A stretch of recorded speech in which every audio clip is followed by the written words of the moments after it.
Hey everybody, welcome back with a new video. I'm Jamie and this is Film Empire. This is the last part in the 3-part series on how to create the ghost effect.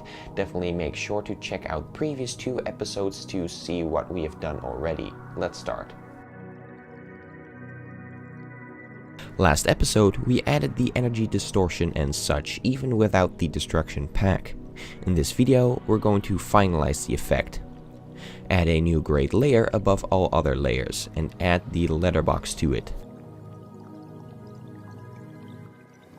I set the letterbox to 2.35 by 1.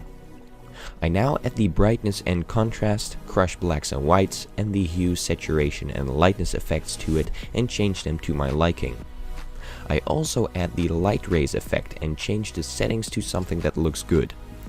Remember to move the effect under the letterbox effect, because you would get light rays leaking onto the black bars.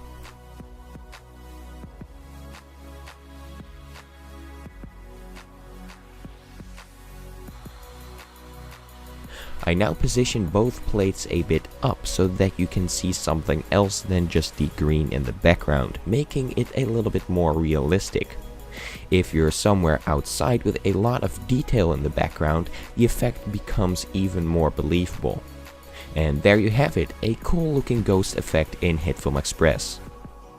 Thank you for watching this series on how to create the ghost effect. I hope you guys liked it. If you did, leave a like, leave a comment, don't forget to subscribe if you haven't already, and I'll see you next time with a new video. Bye bye.